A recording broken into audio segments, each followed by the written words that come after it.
welcome to Greetings from Beyond Radio. Ladies and gentlemen, I am your host, as usual, Rich Valdez, and we have a very special guest, as usual. I always promise to bring in the best of the best. But before we go any further, you can listen to or watch us off of these platforms: Spotify, Facebook, YouTube, iHeart, Get Haunted, and Paranormally Blonde, Amazon Music, Podcast Index, Listen Notes, Samsung Podcast, this is a mouthful, Apple Podcast, wherever any podcast or actual Apple products happen to exist, Google Podcast, and Pandora. There you go. So our guest this week is going to be Joe Franke from the Warren Legacy Foundation. Help me welcome to the show, Joe Franke. Hey, Joe, how are you? Good. How you doing, my friend? I'm doing good. It is an honor to have you on board, and you come highly recommended from a lot of people, and Mr. Father Torres as well, by the way. Podcast, I love him. He is a great guy. I had him on the show, in fact, 2 weeks ago. And tell me, what got you into the paranormal? Everybody's got to have an origin. Just like Superman, Batman, everyone has an origin. What is your origin?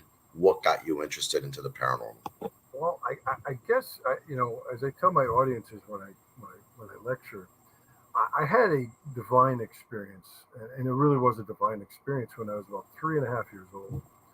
And I'll tell you the story. My grandfather, my maternal grandfather, I was named after him, and he was very proud of that. He loved me very much, even though I had a brother and sister, but I think I was his favorite. And, I had a connection with him, and he worked for the railroad, and very small stature, but he was a very strapping man, big barrel chest and, everything. And my grandfather was very religious. He was a Roman Catholic. He would go to church just about every day before work. And sometimes he would take me with him. And I obviously don't remember much, but I remember one night, it was a Monday night football was on. And I know this because my mother told me the story, God rest her soul. And a few years ago, I asked my mom, I said, can you please put this in an email for me, your side of the story? Because, I obviously was asleep and I don't remember this. So my parents are watching Monday Night Football. It was November 8th of 1971. And I woke up, I didn't wake up, I'm sorry. I got up out of bed. I come walking out, I guess, into the living room, and my eyes were closed. And I said, what, mommy, someone called Joe. And my parents just kind of looked at each other and shrugged and said, he's just having a dream, he's sleepwalking. So the next couple of minutes later, she puts me back to bed, same thing. I come out, someone called me. And she puts me back into bed the second time, and the phone rings.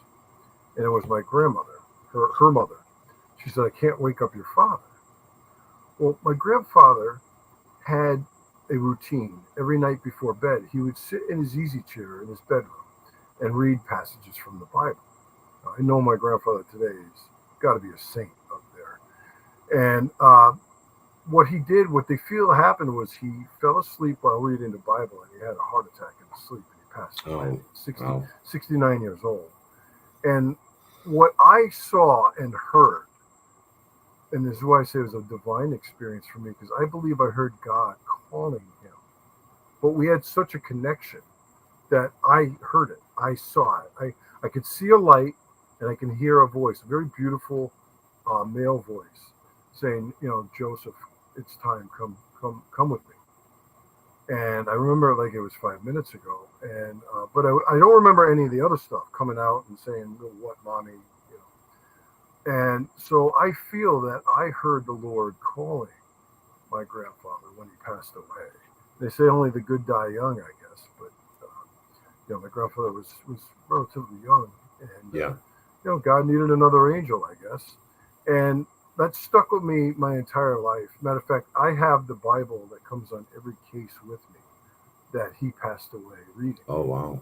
And I verified that with my mom years ago. I said, Mom, can I just verify that this was the Bible that Grandpa was holding? And she says, I'm 99% sure it is. So I still have my uncle left, who's 83 years old, the only one left in that side of the family. And I had asked them that about a year or so ago. We were helping him move. And I asked him the same question. He said, yes, that is the Bible. And I have it in my, what I call my toolkit, with my holy water and my holy rosaries and things like that. So fast forward 15 years, and I'm 18 years old. I'm about 2-3 months out of high school. And I'm dating my wife, who's been my wife now for 33 years. And she said, it was a Friday night in September. And I remember her saying to me, hey, look, I see this ad in the paper where Ed and Lorraine Warren are going to be speaking at the Holiday Inn, 2 exits down the highway. She goes, how about going to see that? And I said, yeah, it sounds great. Now, I had heard of Ed and Lorraine. I had never met them before this. So, so we go, we walk in, and we're walking up to the table, and Lorraine is there, selling the tickets and stuff. And she looks up at me, and she cocks her head to the side. I could see it plain as day. And she says, honey, have we met before? She called everybody honey. She was such a sweetheart. And I said, no, Lorraine. I said, I've heard a lot about you. I've seen you on television, heard you on the radio, things like that. I said, but we've never met. And she's looking at me. Now, I didn't know what she was doing then. She explained it later. She was reading my aura. And she goes, honey, she goes, there's a reason why you're here tonight. Can you please come and see Ed and I after the show? So, of course, I was very excited. I couldn't keep a thought in my head. I'm like, what do you want to talk to me about?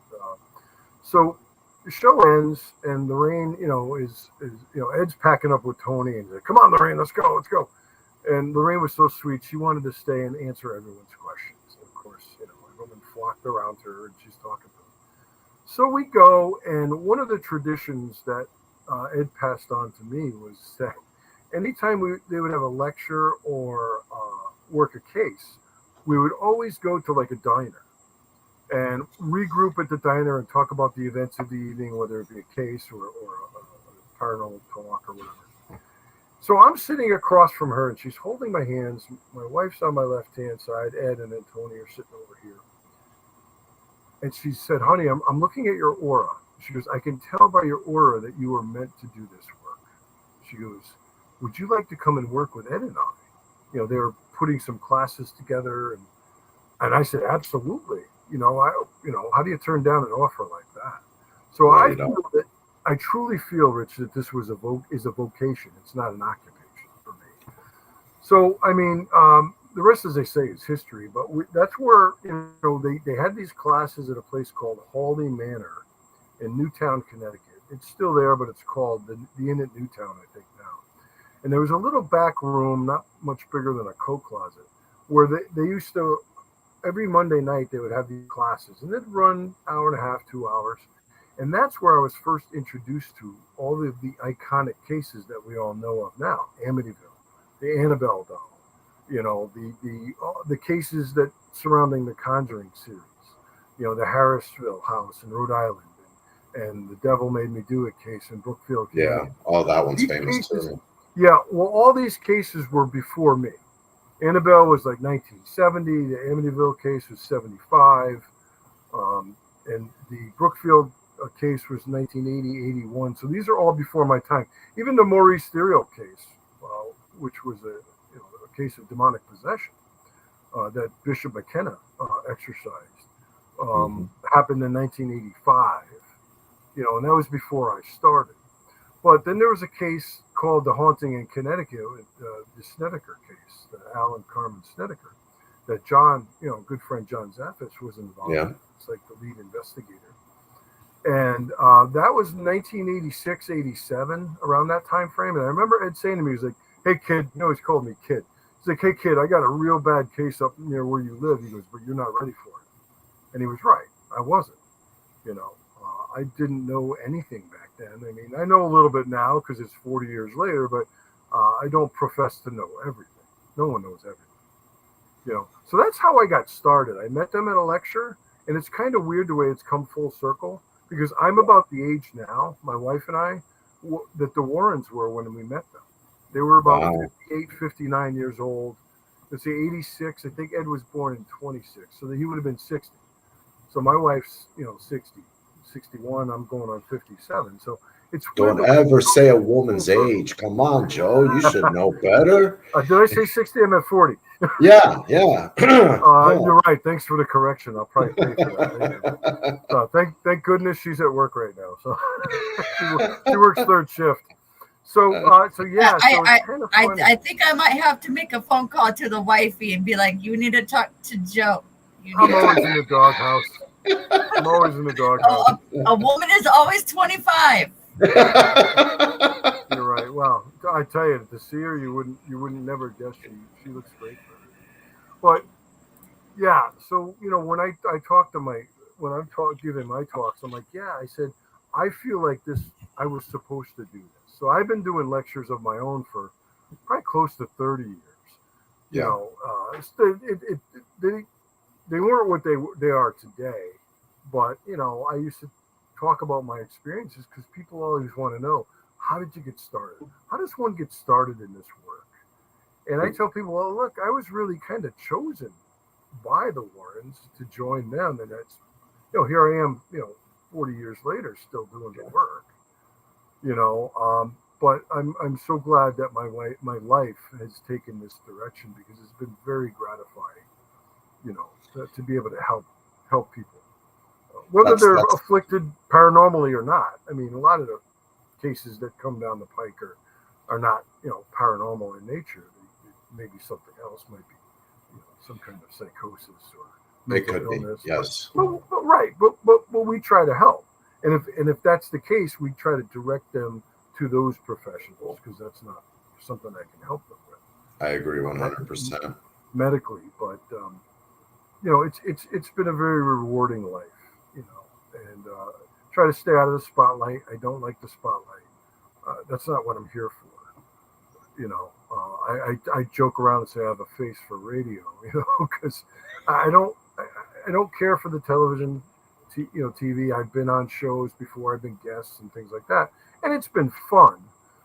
But John will tell you this. I remember I had an offer about 10, 12 years ago, and I called up John and I said, John, I got an offer about this TV show. What do you think I should do? He's like, are you kidding me?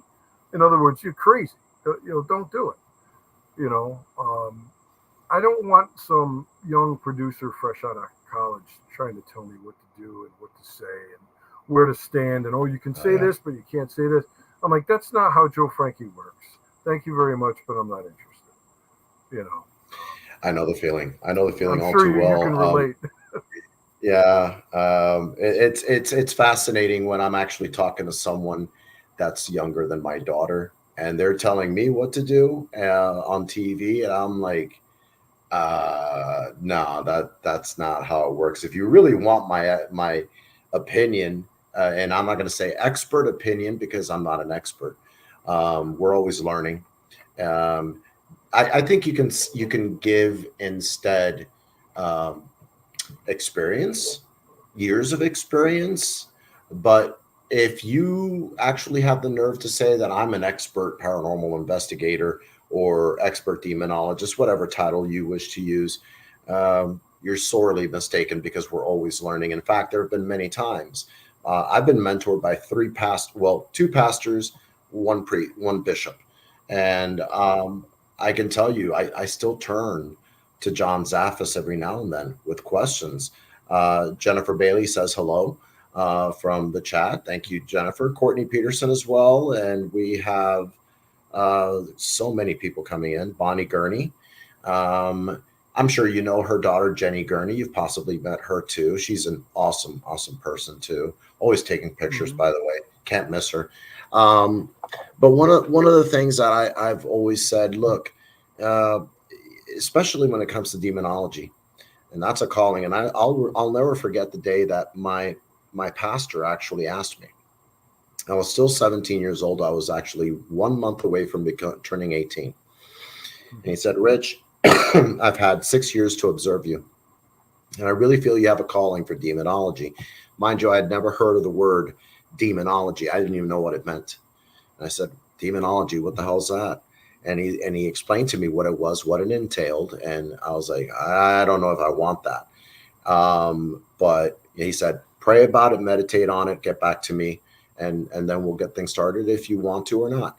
It took me about a week and a half. I got back to him and I said, I think this is my calling, because I've always had an affinity for understanding God, angels, demons, evil spirits of the air, you name it.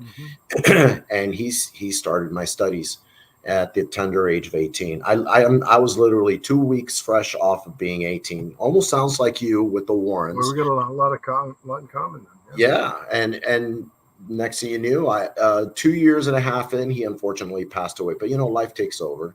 You get married, you have kids. I still continued investigating the paranormal because that's the first thing I did. I did that, but nowadays, anyone that comes up to me, and I'm going to ask you the same question, and says, I want to be a demonologist. And we kind of talked about this before the show backstage. And I always give them the grilling of their life. That's good 35 minutes, 40 minutes, telling them, do you really want to? Do you think you really want this? Because it better be a calling. That's right. They don't. Yeah, this is spiritual warfare, and I liken it to more like psychological warfare. What would you tell those people out there that look at people like you and myself, and they're like, yeah, I want to be a demonologist? I'm like, you better be sure. It's funny you asked, because I was doing a podcast with a friend who lives in Ohio, and he's been involved in paranormal investigation for a number of years. And I was telling him a story once of a case I worked on where I was physically thrown across the room. And that wasn't Casper the Friendly Ghost. Hell no. Now, at the time, I'm 6'3", 350 pounds at the time. I was probably about 24, 25 years old. It was a number of years before Ed allowed me to go on a case on my own. Mm-hmm. I didn't just start out, I went on cases with them, but before he'd pick up the phone and say, hey kid, I want you to go here and document everything you can. It was a number of years, because you wanted to make sure I was ready. But this case, and it really shook me up, because when I tell the story to my audience, they're like, well, weren't you scared? Weren't you afraid? I'm like, yeah, I'm human. Mm-hmm. I said, it's a natural human emotion, but, I said, but how many people in this room could wrap their head around something like that? And of course, nobody raises their hand. And I said, I got up. Yes, I was scared. I said, but I was more pissed off than scared. Excuse my French. That's fine. Because someone has to stand up to these things, and, so I basically got really upset. I'm like, is that all you got? And I'm like, and this friend of mine who was interviewing me, he's like, wow, he goes, I'd really like to experience that. And I said, no, you wouldn't. And I looked right at him through the camera. I said, no, you wouldn't. I said, I've been punched, bitten, burned, scratched, thrown across the room, through the years. And I've been able to get back up again and charge ahead. It's like, was it Sylvester Stallone's Rocky Balboa's thing? Yeah. How hard you get hit, it's, you get back up and whatever. I forget the line, but, and you know what? Not long after that, he called me up. He's like, you know what? He goes, I take that back. You're right. He goes, I wouldn't want it. I said, no, you wouldn't want to experience that. I said, look, demonic activity, and maybe you'll agree with me, Rich, demonic activity is extremely rare. Very rare. Possession is rarer still. Hollywood, television, YouTube, they want you to believe that this stuff happens every day around you, and your neighbors got demons. And I'm like, well, that may be so, but these things don't manifest on command. Ed used to tell me that. He's like, spirits don't come on your time. They come on their time. Correct. And I have a whole segment of divination I talk about, because I'm Roman Catholic, was born and raised. And I was taught by the Warrens, who were very Roman Catholic. I said, but I also respect all other religions. I've worked with people of other faiths. I worked with people that had no faith, but I tell people, I said, you don't want this. Be careful what you wish for. And as you said, I echo what you said. It is a vocation. It is not an occupation. It is a calling, and not everyone is suited for this work. Correct. And I get upset when I watch some of these shows and these YouTube videos, and I just say, look, I said, if you guys really ever experience some of the things that we have, me, you, Johnny, you guys would crap yourselves and run the other way. And Ed used to say that. He's like, these people, they go out and they do half the work.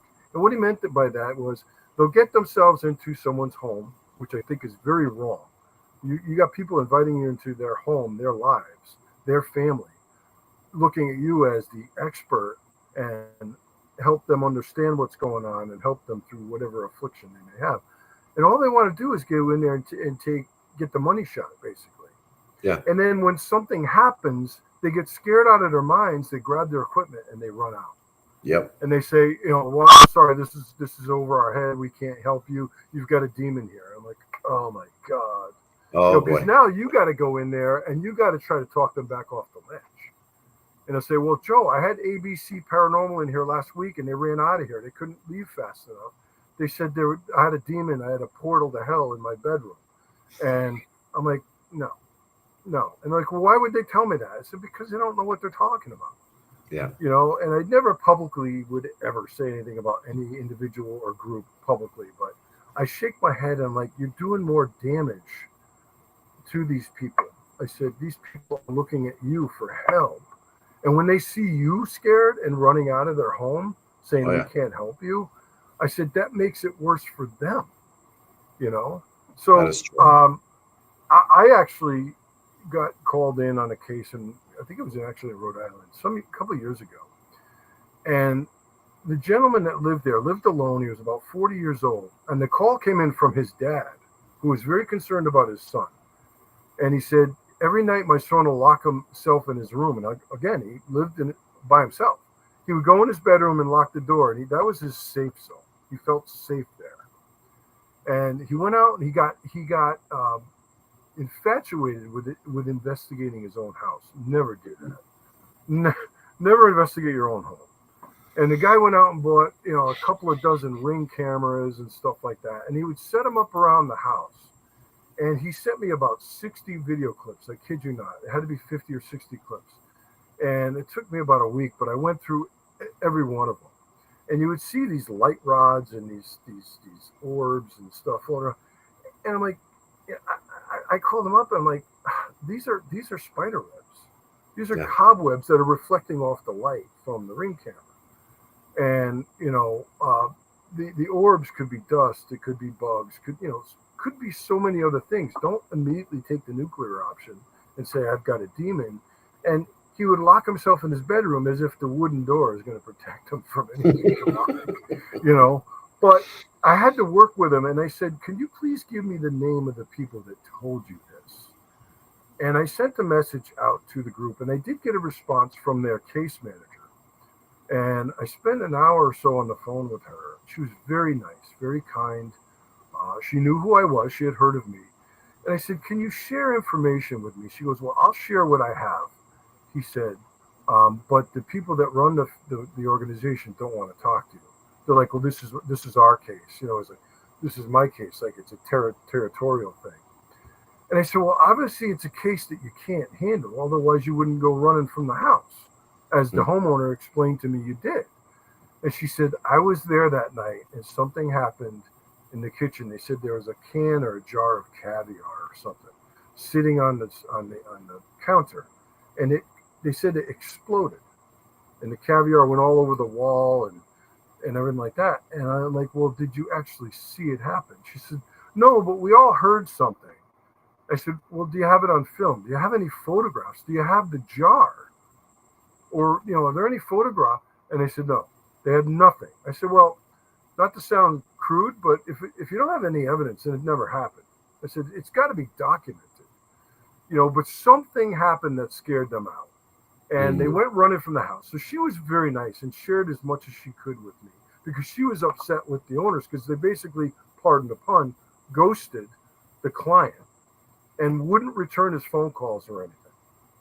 So I said, well, thank you very much for sharing what you could with me. But she's like, these people really need help. She says, we can't help them. I said, well, you should probably tell the founders of this group that you have to take their Facebook page down and remove their website. I said, because, they're frauds. I said, I don't know how to put it any nicer than that.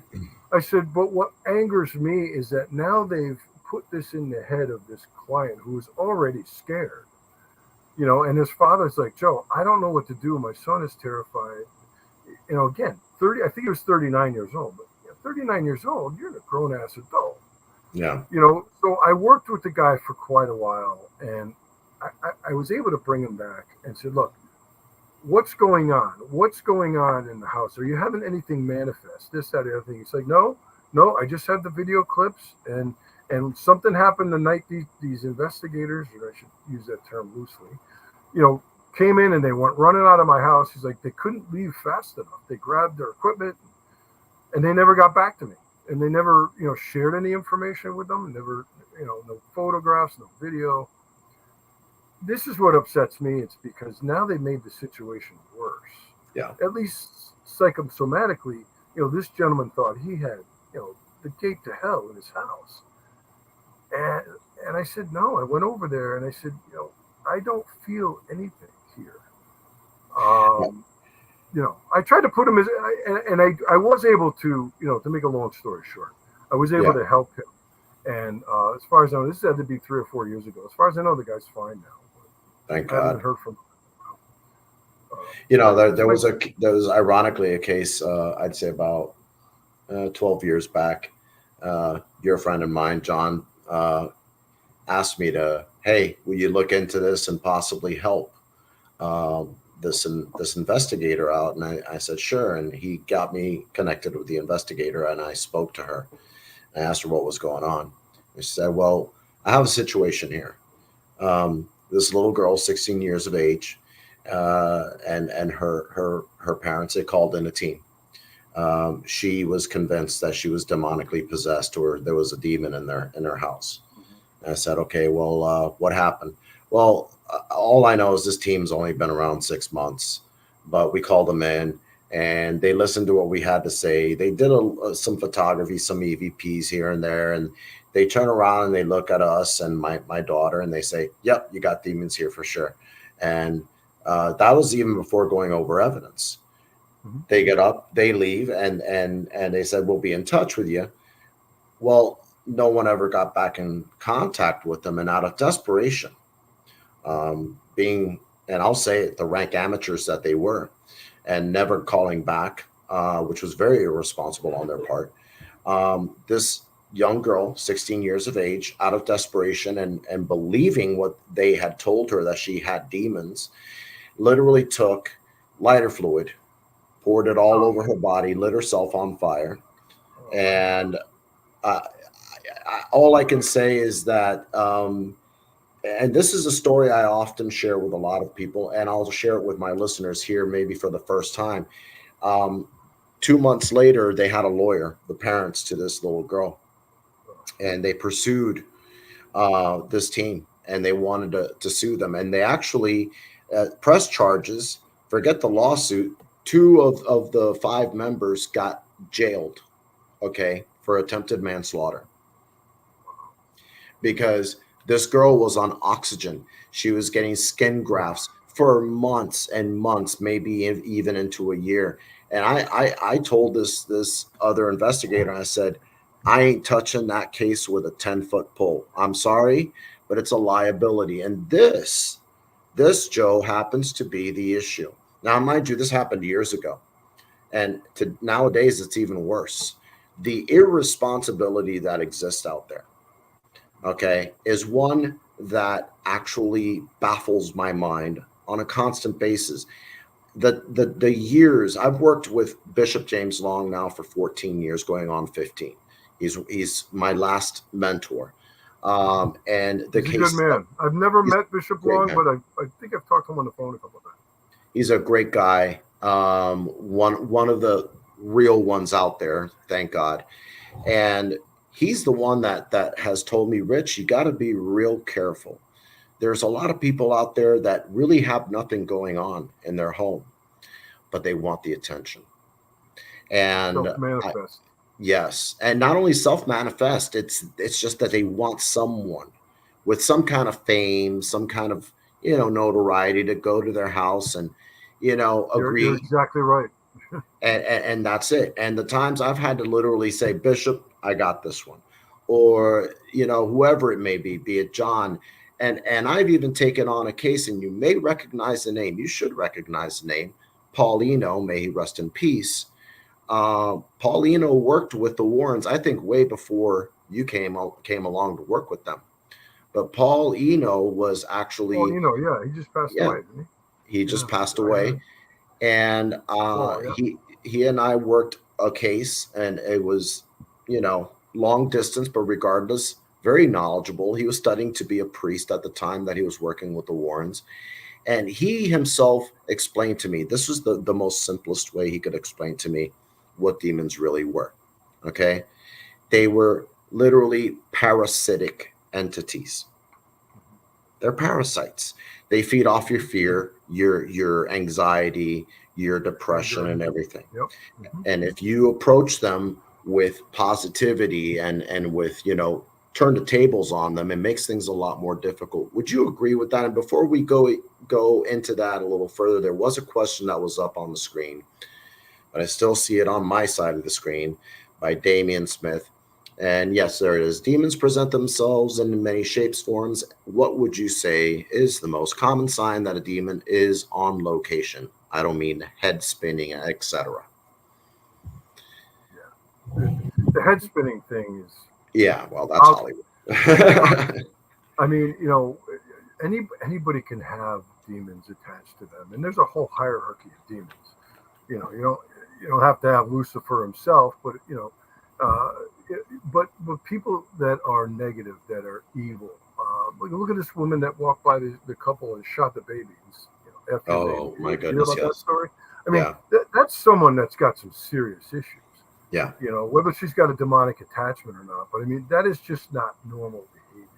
Correct. But people that are just typically evil, I mean, yes, they could have some form of mental illness, but just because you have mental illness doesn't mean you can't have demonic. That is true. Well, I mean, but it's hard. It's hard to discern because, as you know, they hide. They don't want to be discovered. That's why I used to call it religious provocation, to get them to manifest, to figure out what am I dealing with here, and that's very dangerous. I am not an exorcist. I tell people I'm just a layman. I'm not an exorcist, but I've been involved in it.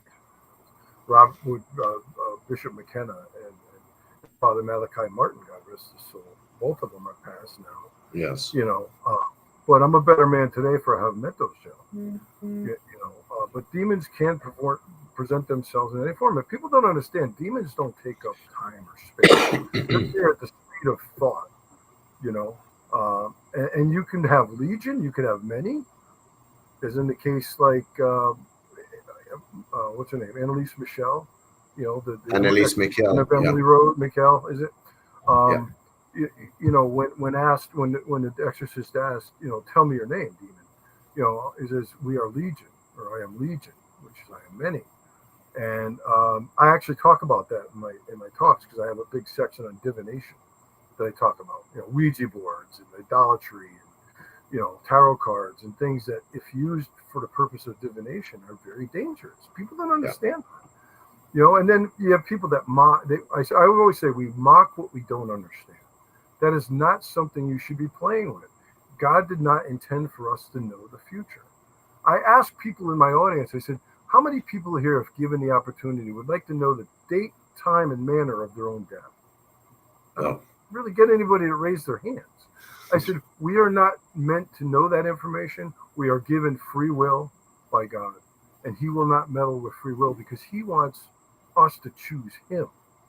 So it's all about intention and free will, and by your own free will, if you enter into any kind of actions like this, and say you're into using the Ouija board or black magic or Santeria or voodoo, anything like that, but then you also couple that with some kind of mental illness or depression, or maybe you have a history of physical and or sexual abuse, pornography, people that are in anything that's an addiction like that,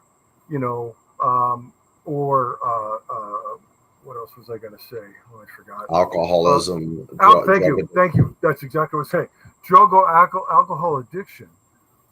Those people that get afflicted, I call them, and I heard this term many years ago, victim souls. Like they're easy targets because Yes. they're already in their weakened state. These things attack you when you're at your most vulnerable state. And they can't just attach to you. They need to be let in. You know, I've talked to, do you know Father Gary Thomas? He's an exorcist out in I've San never Francisco heard area. of him. Father Gary Thomas is he was the young priest that the movie The Rite was based on. RITE. Oh, okay. Came out in 2012 Okay. with Anthony Hopkins. And I remember Father Gary he helped me on a couple of cases many years ago. And I asked him one day, so Father, I said, how accurate was that movie to your life? And he said, Joe, it was very accurate. Really? Wow. And I asked him, I said, what about, I saw in the movie where your mentor, exorcist, was exorcising this young girl, and she manifested these 2-inch metal steel nails, came out, just manifested from, and he goes, Joe, I still have the nails. Wow. And I'm like, yeah. wow, I was even getting goosebumps. But, I talked to him, again, I haven't talked to him in a number of years. But I learned from those guys too, and Bishop Long, and even you. I mean, I'm always learning. Life is just a learning process. Oh, of course. No one knows everything, and like you, I don't like the word expert. I've been introduced as an expert. I said, well, maybe compared to the people that are in your room, I'm an expert. But an expert to me, is someone that just knows everything. But that's never the case. There are answers to questions that we couldn't answer until maybe we pass on. We're not going to get those answers in this lifetime because we're not meant to know those things. So when you're conjuring, that's where it gets dangerous. When you conjure things and you're using Ouija boards and even EVP sessions or seances. You walk into an old abandoned building, maybe it's an old hospital, an old school, and it's alleged to be haunted. I'm more worried about the physical aspect of it, the physical dangers. Like the floor caving in or a roof caving in on you, or maybe some homeless person might attack you because you're in their territory. But some of these TV shows, YouTube, I think they get more evidence in the first 5 minutes they're in the building than I've got in the last 10 years. I'm like, wow, that's pretty impressive. But I know I digress, Rich, and I apologize. Oh, no, that's fine. That's fine. Demonic can manifest in many different forms, but like you said, you have to be a positive person. Yes, definitely. Person. I mean, you have people that are evil, but then they go to church every week. I'm like, well, just because you go to church every week doesn't mean you're a good, genuine person. That's true. And I've had not arguments, but discussions with my priest, who's long since retired. But I used to go to confession in his office, and I used to, because he knows what I do, and I used to sit there, and he'd be at his desk, and we'd just be talking like we are now, and I would tell him my sins. I said, I'm not perfect. The only perfect person I know died on the cross. But and he would say, well, I'd like to see you in church more often. I said, Father, I said, with all due respect, I said, in my opinion, and it is my humble opinion, God is everywhere. I talk to him every day. I pray to him every day. I said, I don't feel I have to be in a physical building once a week, but so we went back and forth, and it was a very affable conversation. He didn't get mad at me or anything or curse me, but he would always give me extra prayers. And when you go on cases, even though I don't know what I'm getting into, I'll go to confession because I want to be in absolution. I want to be in that state of grace, and I'll say, Father, I'm going on a case. I don't know what I'm going to be faced with there, but I want to be prepared. Right. And I got to tell you, be prepared to not. Well, yeah. I mean, as I get older, I've got some physical ailments. I've got a heart issue. I've got a liver issue. And I've told my doctors what I do. And I said, I am convinced that at least partly the reason why I have these issues is because of the work I've done. I could never prove it. Ed used to say to me, he's like, Joe, the devil hates us because we're made in God's image. Yeah. Because he hates us. I wouldn't say so much that we were targets because we're very strong in our faith. I tell people, I said, physical size and strength has really nothing to do with this. It doesn't matter if 350 pounds, 6'3", bench pressing 500 pounds. that means It's all nothing. here and here. It's here. It's here. Exactly. You know, you need to be strong emotionally, psychologically, and spiritually. You have to have that spiritual connection, and you got to be well grounded and be a good person. And that's not to say that every person that's mean or has a demon attached to them, No. you know, but, you know, I deal with a lot of earthbound spirits that are negative. It's like, well, if you were a jerk in life, you're probably a jerk in death. Correct. You're right. You know, and you try to help them too. It's like you try to bring them to the light or have one of their loved ones come over and pull them across because they may feel such guilt that they're like, I don't deserve to go. I don't deserve to pass over. I'm going to stay here. But again, I believe we have our free will, and that's why you have hauntings, because these spirits may be attached to a person or a home or a car or something, you know, and they remain here for whatever reason. You know, it's not all demons, but that's what gets you to the top of the algorithm. You know, that's what moves you to the top of the list when you're putting your thumbnails on YouTube. And I just think it's wrong. It's not illegal, but I just think it's immoral. I just think it's very wrong to do that. Well, you and I both went through it. It's called Satanic Panic back in the 70s and 80s, and I remember when Kiss, the band, was evil because Kiss stood for Kids in Satan's Service, or Knights in Satan's Service, and I was like, no, I meant Kiss. Come on, get over it. But ultimately, it's funny how things from the past, they come full circle again. And this is basically what we've been dealing with for the past decade, satanic panic. And a lot of people like to call everything satanic panic. I'm not going to name out names or shows, but there are many that are guilty of this. And I've made the situation worse for people like yourself and me. I'm lay, just like you. I'm not formally trained in the minor nor solemn rite of exorcism, but my first initial trainings with my other two pastors, as a non-denominational Christian, I was trained to do deliverance prayers. Mm-hmm. That doesn't mean I'm an exorcist. An exorcist is specifically reserved for Catholic priests, for the Catholic faith. But when I went to work for the United States Old Catholic Church, I had to relearn everything I already knew and then some, because they have their way of doing things. So a lot of those people out there that are hoping, praying that somehow one day they'll become a big, demonologist, famous demonologist. Hello, Danny, how are you? And let me tell you something. Don't wish on that. This is like, Joe and I have been saying here, it's a calling. I have a picture I want to share with you and also everyone on the show right now. If my producer could be so kind to share the picture. Who's that guy in the middle? Oh, and my God. Two next to you. Cheesy mullet. Was that a mullet? Okay. I don't remember. I think I still have that shirt though. A shirt with a dolphin on it. And here's late great. That was her 90th birthday at her house. Yeah. Wow. God bless her.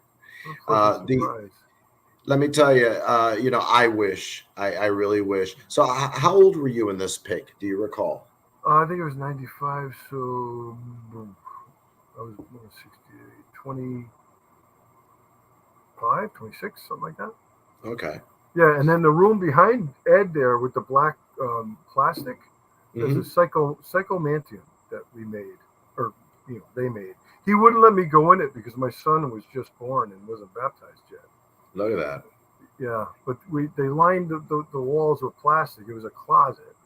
And then they put a mirror in front and then a candle in the mirror. And someone would go in there, it'd be completely dark except for the candle. And the idea was if you stared into the mirror, that something would conjure and you would see some kind of ghost. Right. I didn't go in there. I wanted to because nobody wanted to go in there. I'm like, I'll go. And it's like, no, Joey's not baptized. I'm not letting you go. And he was right. My son hadn't been baptized yet. But that was this Carousel Gardens in Seymour, Connecticut. That was a haunted location, but in a good way. There weren't demons there. The ghost of what we believe was Ruth Worcester was the woman that lived there her entire life and actually passed away in the house. She was 96 years old. She actually enjoyed people coming in. I can actually hear Lorraine saying honey in that picture. And I don't know what Ed called you, but I know that when I talk to John, he always says, "Hey, Richie." He's the only guy I allow to call me Richie because that's the boss. I call him the boss for a reason. Have you ever worked cases with John, Ed, and Lorraine? Well, with Ed and Lorraine, yeah, I don't know if I've worked cases with John. I learned a lot from John. John is obviously my elder. He's probably been doing this 12, 13 years longer than I. Right. We were actually reminiscing. I was down at his house a few weeks ago, and we're just reminiscing about stuff we're talking about, and what's going on in the world today. And I said to him, I said, John, I'm doing this almost 40 years. You're probably 52, 53 years.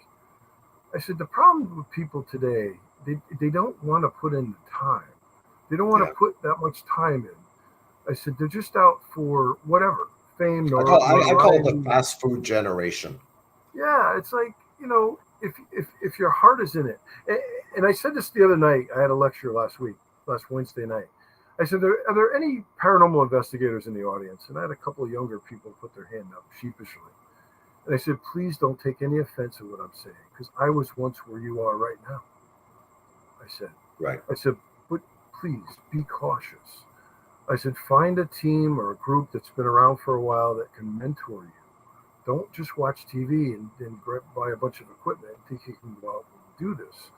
I said, because if you're out there, even if you're, and they all say the same thing. If there's anybody here who wants to communicate with us, please do so, or speak into this device. I said, you're trying to establish a relationship with the unknown. That can be extremely dangerous. That is the doorway. It's like opening your front door and saying, hey, come on in. Yeah. What are you letting in? Oh, Joe, don't worry about it. It's just a little girl or a little boy. I said, that's what it wants you to think. Because it wants to gain your trust and your sympathy. And now, by your own free will, you've allowed this into your life. And now you have an attachment. Yeah. And I said, I'm not, oh, Joe, can you come over and get rid of this? I said, no. I said, I'll come over and help you get rid of it. Or whatever it is. I said, this is your life. This is your family. This is your home. I'm not going to come in with a proton pack on my back and the ecto chamber here. I said, that's Hollywood. I said, if you actually have let something in, I said, you have to get your relationship with God. I said, that's the only way you're going to get rid of it. Well, I went out and bought some holy water and a couple of crucifixes. And I said, that's nothing but a piece of metal around your neck unless you believe in what that stands for. It's the faith that's the power, not this piece of metal. I said, if you don't believe in it and you just think sprinkling some holy water around, it's not going to work unless you believe and you have the faith in it. And I'm talking to people maybe that don't have faith. Maybe they're atheists. You ever hear the term, there's no atheists in foxholes? Well, there's usually no atheists in haunted houses either, I've always said that if you can buy 20 crosses and put them all up over your house, if they're not blessed and you don't have faith in them, true, you have to be blessed too. You're right. Thank you for that. I forgot that part. That is important. Yeah, I mean, it's I don't care what faith a person is or has, Native American, Buddhist, Jewish, it doesn't matter to me. As long as you have faith in something. If you're going to be getting into something this serious, you better be prepared, and you better be prepared to go in with all guns blazing, all the shields up, because let me tell you, they don't play. They're not playing around. They know when you're coming to. I've had many cases where all of a sudden, it's 3 to 1 day off before I show up, and whatever may be, because there have been very far and few between demonic cases. And this is how I know that it could very well be. Activity stops. I get there, no activity. I start the provocation, and then all of a sudden, all hell breaks loose. The lights start flickering, things start flying around. The person starts acting weird. That's how I know there's an attachment, or potential possession, which is very, very rare. But also, what I've also learned over the years, and this is something that not too many people know, they all of a sudden disappear off the face of the planet when you say, I'll be back because I got to bring clergy with me. All of a sudden, their phone is disconnected. Right. It goes to voicemail. You can't reach them. Yep, you never hear from them again. You don't hear from them again. And it's Happens not all the time. them. It's not them. It's what is with them. And that's even more confirmation that there was something demonic there. And I'm sure you've had this happen to you as well. And it's just, there's a lot of psychological that goes on with this that people don't really understand. And I want people to understand that the psychological warfare that happens, you need to be prepared.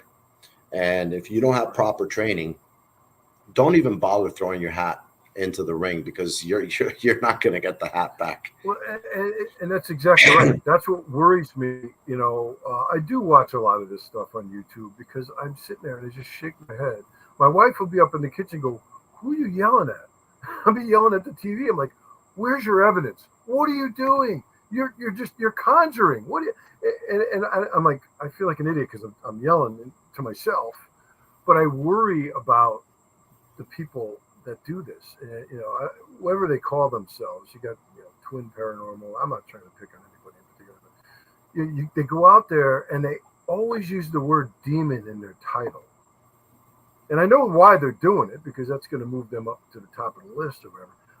But it's not true. I'm like, if you ever did encounter a demon, you would know. You would know it. That's what I tell them. I'm like, if you had a demon in your home, you would know it. It would make its presence known. You know, but I said, I always say this. I said, faith and fear can't coexist. If you have genuine, deep-rooted faith, okay, then I've got nothing to fear. Because who's in my corner? You know, God is the creator of all, even these things, whatever you want to call them, demons, fallen angels, and they're on a very short leash. They're only allowed to do what God allows them to do. You know, but God will give them a lot of latitude sometimes, but they can hurt you. I don't feel they can kill you. And we talked about Annalise Michel briefly. Yeah. Yes, she died, but she died because of her own free will. She stopped eating and drinking. She died of malnutrition. 23 years old, she was only 66 pounds, I think. Yeah, if I'm trying to remember my research on it. I wasn't there. She was malnutrition. She weighed, I believe, 68 pounds when she died. Something pounds, yeah. Yeah. At 23, almost 24 years old. Correct. She was still a young girl. And in my opinion, it was a shame. And in fact, that's why the Roman Catholic Church adopted what they have today nowadays, where there's protocols where you actually have to do psychological evaluations, medical evaluations, and everything, and also have present during an exorcism someone that is of the medical field that can take their blood pressure and so forth. It's a long drawn out process, but one that if they would have taken with her, she would possibly still be alive with us here today. So we got 5 minutes before the end of the show. I want to give this opportunity. Yeah, time flies. I'm telling you. Sorry, I never shut up. Once I get going, I have diarrhea of the mouth. No. In fact, I always encourage all of my guests to do so. Well, I'm just very passionate about it. If you haven't picked that up by now. Hell yeah. I mean, I'm just as passionate about it too, because this is really our calling. And this is something that isn't for everyone, but at the same time, paranormal investigation is pretty much up in the air. Just about anybody can do it nowadays, but you really should. And I agree with what you said earlier. You should seek out people, teams, individuals that have been doing this for years and learn, just like you did with the Warrens, and learn beneath them. Have them mentor you. I was lucky though, Rich. You're right. I was very lucky though. Yeah, you were. Not too many people had the opportunity that you had. But Joe, before I let you go, where can people reach you and contact you if you want to share that information with us? Sure. Facebook, Instagrams, any social media platforms that you may have. Well, through social media, I mean, I have a Facebook page, a personal Facebook page. I don't have a YouTube channel or anything like that, but you can get me through the Warren Legacy Foundation, WarrenLegacyFoundation.com. We also have a Facebook page, Warren Legacy for Paranormal Researchers. My email is jfranke@warrenlegacy.com. If anyone would like to send me an email, again, that's jfranke, Franke, @warrenlegacy.com. If anyone need, thank you. This picture. That makes it a lot easier, doesn't it? Yeah, right. So, and the Legacy Foundation is just a foundation of like-minded individuals of all walks of life, all professions, who volunteer their time. No one gets paid a dime for whatever we do. It's all volunteer. And, we try to help people with cases. And even if it's not paranormal in nature, we try to steer them in the right direction or get them the help they need. And again, it's all done free of charge. We do accept donations because that's kind of what keeps us going. But please, if you know anyone that is being afflicted, give us a shout. Reach out to us. But that's how you can reach me. And also, it got started, by the way, a little bit of just real quick before we have to let you go. It got started by the Warrens' grandson, Chris, and not too many people know about this, but just so that you know, it's all in the family. It is what it is, and the legacy continues. Well, I know Lorraine and I know Ed too, because Ed passed away in 2006. But Lorraine, God bless her, has been gone for 5.5 years already. But I know she wanted their legacy to. Now I would have been doing it anyway on my own. But Chris, I've known for many years. He lives in Paraguay. He lives in South America. Mm-hmm. But we're very passionate about helping people and keeping the Warren legacy alive. Like you said, they were trailblazers, and we call them, pioneers. But there are a lot of good, gifted people like yourself out there that can do the work. I'm certainly not the only one. We've got you, we've got Johnny, and a whole host of other people. But you got to find the right people. If you need help, you think you're afflicted, try to find educated people. Don't reach out to ABC Paranormal. Most likely they're not. They can't help you. Most likely. Well, thank you so much for being on the show, Joe. It is my honor's all mine. I appreciate you asking me, coming on. Thank you, and I will have you on again. And who knows, I may have Chris on with you, and also Father Kenneth Torres as well. That'd be incredible, wouldn't it? Father Ken, it would. That'd be the trifecta right there. All right. Thank you so much, Joe, for being on the show. Thank you. God bless you all. I appreciate it. God bless you. Peace. Thank you, my friend. Bye-bye. Bye. And that, ladies and gentlemen, was Joe Franke. He is one of the big head honchos of the Warren Legacy Foundation. And this is the first time that we actually have a chance to go through with POD, Points of Discussion, where I actually give everyone a chance here in the chat room, a chance to chime in, ask questions, and we start conversations and talk about our guest as well and points of discussion that he brought up. So if our producer is ready, I think she wants me to go like this. And there we are. That was nice. That was cute, wasn't it? Yeah. Well, hold on. See? Ooh, fancy smancy. She did that in like I don't know, 3 hours or something. I don't know. But so it was giving me a problem, okay? So I want to take the time now really to, say hello to everyone. I know I already said hello to Damian Smith, Danny Marie, Courtney Peterson, Sarah, the villain.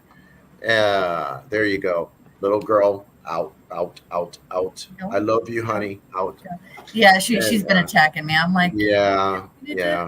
No little girls she lost her boot. Yeah. Timeless Jewel by Deborah. And we, thank you all for listening in and watching the show. Points of discussion. It's something I've always wanted to do. Never had the chance because usually our guests want to stay longer than an hour. And this time around, I would have loved to have kept him for the next half hour, but I know he's a very busy man, and he actually made room for us this Wednesday, and I was very thankful for that. So, Jen, your impressions. I mean, could you imagine at the age of 18 being approached by Ed and Lorraine Warren and being told, you should come and work with us? I well, first and foremost, with them saying hi, even speaking to me, in that type of manner, acknowledging who I was, I don't think I would know what to do. I would be like, Yeah, yeah. um, I'd pretty much be the same way too. I'd be like, all right, and then kind of like dive behind a curtain or be under the table. I don't know.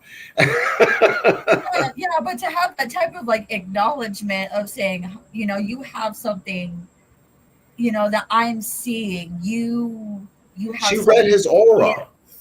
Yeah, you have something to give to this community. You Yeah, should work with us. I actually, I couldn't imagine. I think I would be more shocked than anything that she was even acknowledging me. and I'll even help here. Mr. Damian Smith says, don't even think I'd have any hesitation saying yes. Well, I have to Ex- agree with you there, Damien, because yeah, it's kind of, hey, you know what? In a way, I kind of know what he feels like. Back in 2008, in fact, when John Zaffis asked my team to work a case for him. And I was like,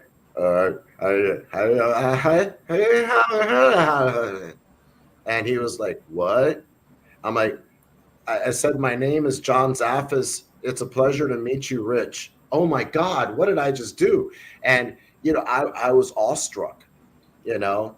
well, Uh, you should have seen me the first time when I think it was John called you or you called John. It was something, and you're like, oh, I would yeah, like yeah. you But to I would like you to speak to a good friend of mine. And I got on the phone and I'm like, hello, and he's like, hi. I'm like, why does he sound? Oh,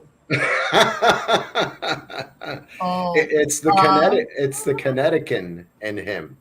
And I still bug him about how he says library. He says library, and he knows. And I always mess with the guy about it because I love the guy. He's been great peeps with me and chock full of information whenever you need it.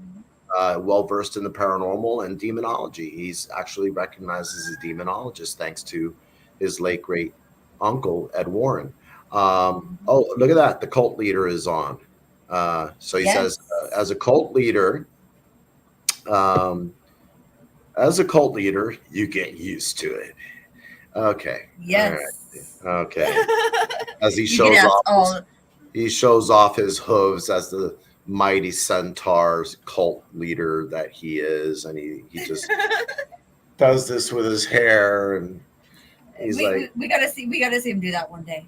yeah, I'll give him a wig so he can do that. How about that, Rob? Would you Yes, agree to that? Wearing a wig, so you could just, yes. I'll turn on the fan and you can let the hair just go, you know.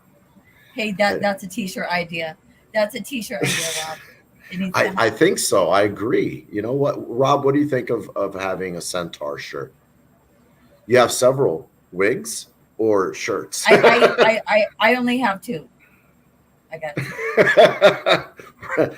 Damien says, Rob's my agent. Okay. You can ride me for the right price, Rich.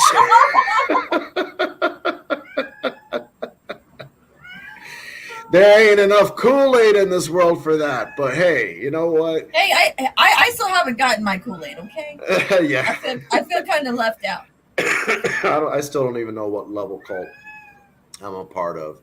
And I'm sorry for those people that It could are be number hearing a one. meow off in the background. I have a cat dog that thinks that it can go outside and it's meowing at the No, door. no, you do realize that it's 7 o'clock, and that's his dinner time. Yeah, I know. I So, already fed him. Remember, I said I was going to feed him before the show, so he well, it's should not not be seven bitching. o'clock. No, I already It's fed 7 him. o'clock. I fed you. Hello, I fed you. Yes. Yeah. See, Yeah. he's like, He feed me, but I already fed him. yeah. He's like, I am going to stand he, he, still he, and pretend I'm not here. I'm slinking away. Damien. I'm cult mascot the Mad Haggis. Yes, yes. I like that one. I like that's cute. The Mad Haggis. And if I'm not mistaken, I believe Damien is Scottish. So it's great. You know, he's all the way in Scotland. I believe it's in the AM over there right now, and he's watching the show. Oh Or is it the PM? It can't be. No, it has to be AM. no, Yeah, no. yeah. I Well, think he so. said good He had a morning. He power said nap. good morning. Yeah, he did say good morning. So it's Yes. now possibly afternoon. Hello, Wade Yes. Kirby. Thank you for making it onto the show. Um, he's I see him in the chat every now and then on other shows, Oh and wow. he's made it out to ours. I think for the first time. Thank you so much. I appreciate it, Wade. Um, yeah, the cat. By the way, yes. He loves attention. I'm telling you. That's why I fed him at 6, so he wouldn't be going around the house. Because at 7 he wakes up. He'll have his cat nap, right? 7 o'clock he has an internal clock. Wakes him up, and he's like, "Feed me." So I figured I'm gonna beat this to the punch. I'm gonna go ahead, feed the cat before the show, so I won't have to deal with him walking around like he Oh is my right God, now. Rob. Good show, Make it folks. I have to get my go get my make hooves make clean. sure make sure you demand that they feed them really quick. You Don't deserve forget them to get them soaked first and yes. softened, and then have them shave them real good. Just saying. So yeah, uh, You too. I swear, you too. yeah. Well, You should hear these two talk. It's like it's funny. It's uh, hilarious. we have our moments. It is what it is. But Yeah. I learned a lot. Actually, it's not that I learned a lot. He actually, Joe Franke actually validated a lot of things when it comes to how things are and Uh-uh. used to be back in the day. And that's something that not too many people nowadays tend to understand, that back in the day when there was something demonic, okay, the church was called in. This is back when the church used to actually work with people. Nowadays, there are paranormal teams and they investigate, and they may run into something demonic, they may not.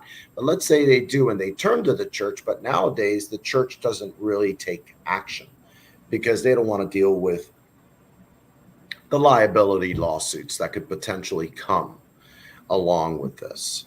And that's why I run the Paranormal Clergy Institute, which was given over to me by Bishop James Long back in 2000. And what we do is we actually gather a lot of paranormal teams throughout the United States, and whatever cases may come to the clergy, they actually call me in. I get one of the teams out there that may be in the location to go out and investigate. And then they report back to me whatever they may have gathered as evidence. And we go from there and we decide whether it is or it isn't demonic. And let me tell you, I've been with Bishop now for 14 going on 15 years. And we have only had maybe 3 demonic cases, believe it or not. It is what it is. Demons hang mostly on Facebook now. That is true. Facebook, anywhere you look on the internet, that's where they're at. Yeah. That is true. And it's not, and we're not literally saying it. Now people are going to say they're not. Well, Rob just said demons hang out on Facebook. We're not going to go to Facebook anymore. But what he means by that is don't go on their Facebook. actions, their actions speak louder, and they've become demonic keyboard warriors that love to ruin people's lives and create drama wherever the hell they go. And me and Jen and I should say, we're allergic to it. We just don't like it. I will talk to Mark Z about it. I don't know who Mark Z is. Is that someone that's coming through your Ouija board, Rob? Just asking for a friend. I don't know who that is. I don't know either. So I tend to avoid, a lot of people like the plague. Yeah, that's me. Uh, yeah, people scare Yeah. me. So what? There you go, Oh, Zuckerberg. yeah, Yeah, yeah. yeah, yeah. Oh, he said the I, C word. Ooh, careful. Uh, yeah, that may get all of us in trouble there. Uh, he's demonically possessed. oh, I didn't say that. And remember, we have a disclaimer at the beginning of the show. Yes. So yeah, don't take everything we say seriously, or however Yeah. you spell it. He runs Yeah. FB. Yeah. Um, Uh, yeah. fun breakfast. Yeah. Fun breakfast Wink, wink. club. Yes. Yes. Great. Thanks so much, Rob. Jeez. Oh well, actually, it was officially Target after I said what I said Yeah.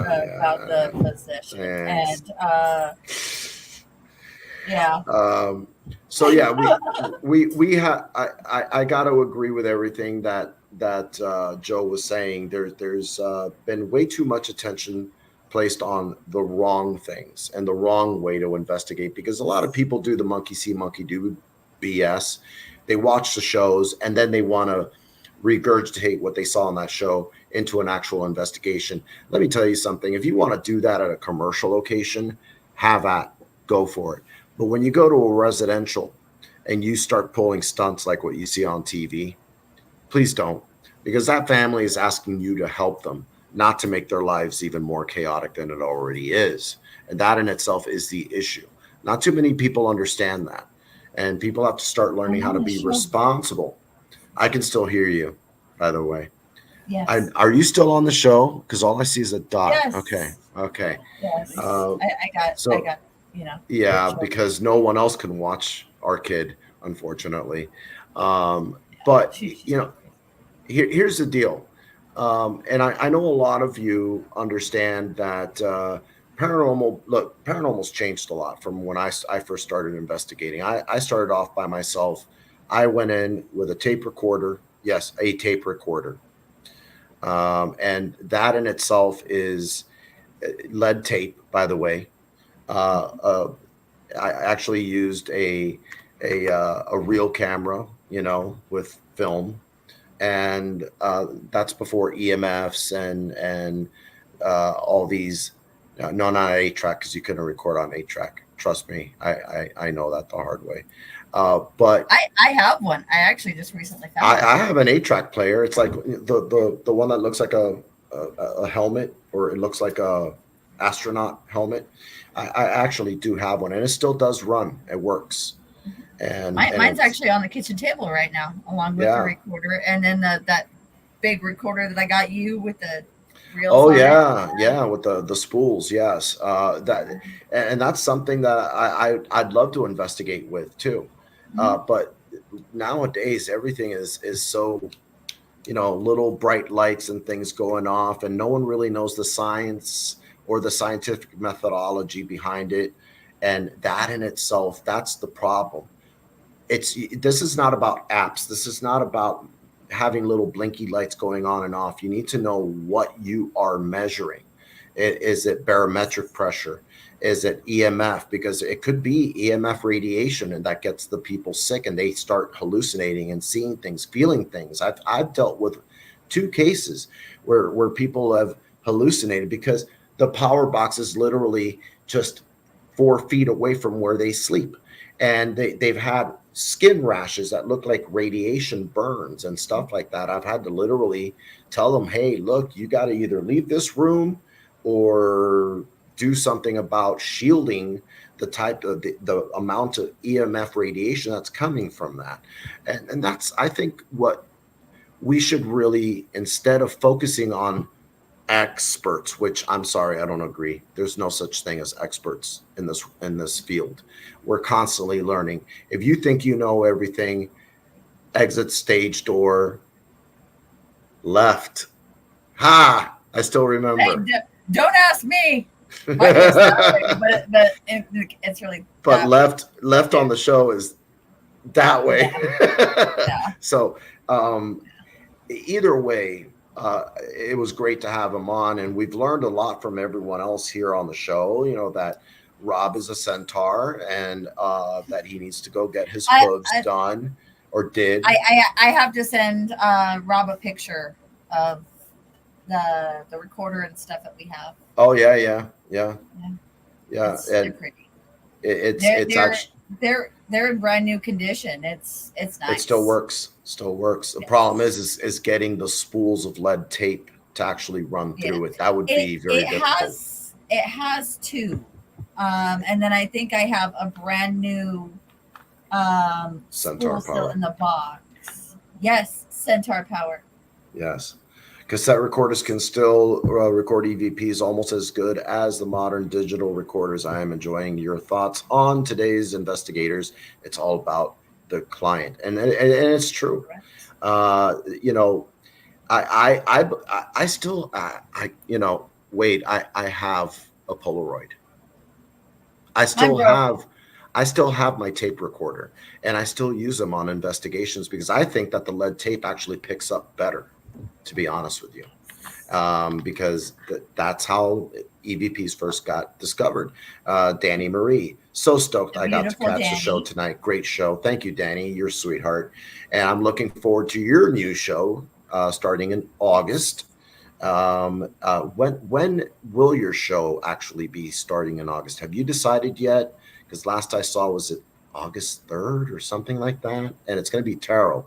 I want to be one of your first clients or cards pulled, so I don't want to miss the show. Damien Smith, I've got mini disc recorder also. There you go. You see, there's a lot of people out there that are still using the old school stuff. And let me tell you, you can't get evidence like that anymore. Nowadays, you have, the internal speaker with the, outside speaker as well. And it tends to create, you pick up a lot more electronic interference than you would with a lead tape. And people tend to say, oh, that's old school. But old school is how we found out about EVPs. Don't forget that. And look at that, Rob, of course, because you're a centaur, he uses a stone tablet and chisel. Of course. Hey, that actually might be interesting to try out. Not gonna lie, I probably would do it. That'll be a lot of clinking. Danny Marie says she's trying to be up and running by August 25th. And by any chance, do you have a name for your show, Danny, so that we can start promoting it here on the show too? Yes, Rob is a ghostwriter. I am always up for trying new things. No. I got a new title for Rob. He's Ghost Whisperer. Ghost Centaur Whisperer. Okay. Ghost Centaur Whisperer. All right. What you like that? You may have heard of my first EVP, the 10 Commandments. Yes. Did your fart part the Red Sea, Rob? I'm just asking for a friend. That could have happened. Okay. That could have happened. Okay. Yes. That's how he was able to walk on water. Okay. It's gas power. Gas power. It was levitation. It was jet propulsion. Yeah. Yes. Yeah. That's Rob for you. What are you gonna do? A couple of times. Yeah. See? Yeah. See, he's got this. Yeah. He's got this. So the Red Sea was diarrhea, I guess. So when you turn the water into blood. Damien Smith, my first EVP was returned to sender address.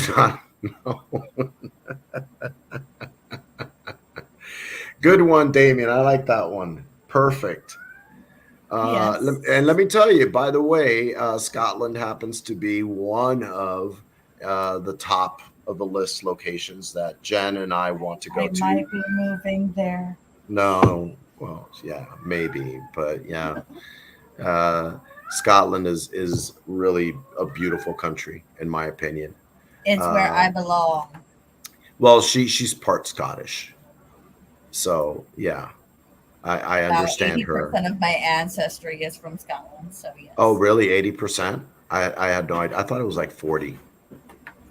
So we're adding another 40. Well, It's wet fiddles. unless I move to Egypt, which I'm not, no, that's I'll pass on that one. No, that was Cleopatra. Yeah. Right? Yeah. I just wanted to make sure. Still waiting on Danny Smith. Danny. I'm about to go what? Danny Dan, Marie. Danny Marie, sorry. And finding out the name, or do you not have a name picked out yet? Are you still sitting on the deck on that one? I had to say that, sitting on the deck for that one. But no, apparently there's no name. But it will be tarot readings. I don't know if it'll be one or two pool. Get him, She's Danny. busy Get him. yelling. Yeah, Danny. Throw something at him. Divination with Danny. Hey. Yes. DWD. All right. There's your shirt. DWD. And then you can put the divination with Danny, and then like some cards like this. Would that work? Like, I don't know how you. Okay, but anyways. You don't know what to do with. I don't know what to do with my hands. Okay, yeah. It's. What would Danny do? Yes.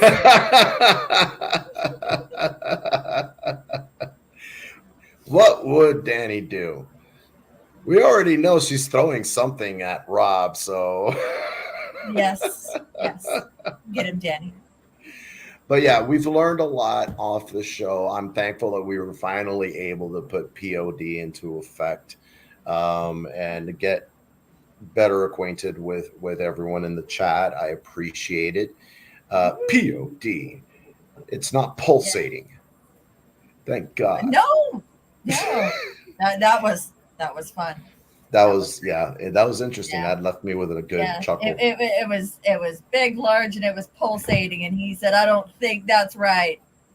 So that don't look right. No. Yep. No. She kept saying it's big, blue, and pulsating. No, I kept on saying it was too big. And I said, "It looks funny because it's pulsating." And you're like, "What are you doing?" And don't worry about it. Okay, it's none of your business right now. She wanted to make it special, and I'm like, don't make it special, because you'll make us look special, and that's not a good thing right now. No. So yeah. I was bored. Yeah, you were bored. Okay, it's okay. Poor Rob's like, he has nothing to say. He has nothing. Yeah. For the first time, history has been made. He doesn't know what to say, but I'm sure he'll come back with something. I have a tendency to do that.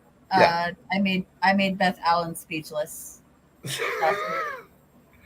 She's like, for the first time in forever, I think I'm speechless. I was like, I know. I do that.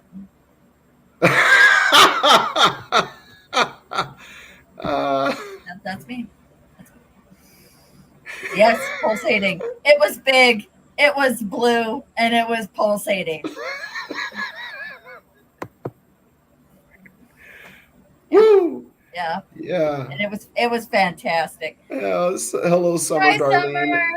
You've missed a lot. You're gonna have to watch again. I'm so sorry, because there's literally like 5 minutes left to the show before we have to go bye-bye. So that guest we had on tonight, Joe. Yeah. Joe Franke. We kind of went way off discussion. Started work. Well, we're distracted, by pulsating, big blue things. Blue things. I need to go to a confessional after this. Yeah, you should. Let me know how that goes. It won't go well, because last time I went to church, I was booped in the forehead, and you felt that for 3 days. I remember that. That hurt.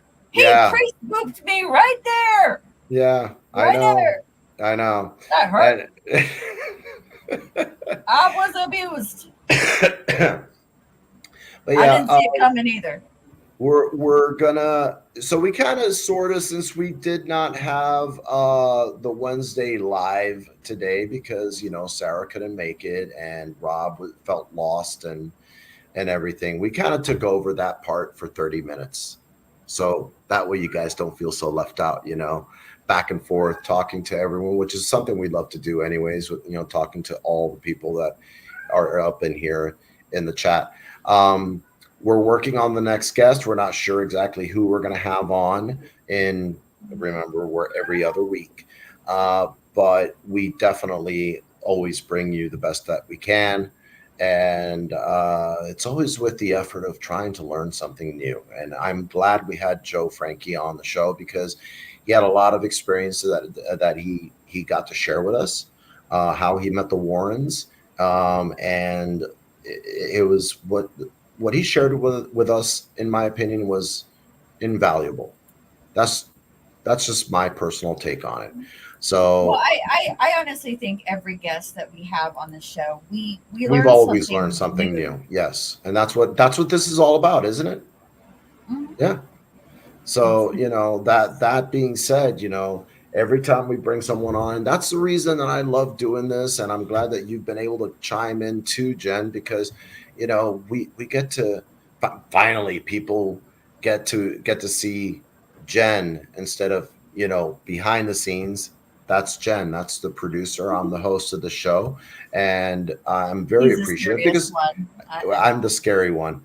But, that in itself, that lady right there, this show would not be running if it wasn't for her. So thank you very much for everything you do, and sweetheart. And as far as I'm concerned,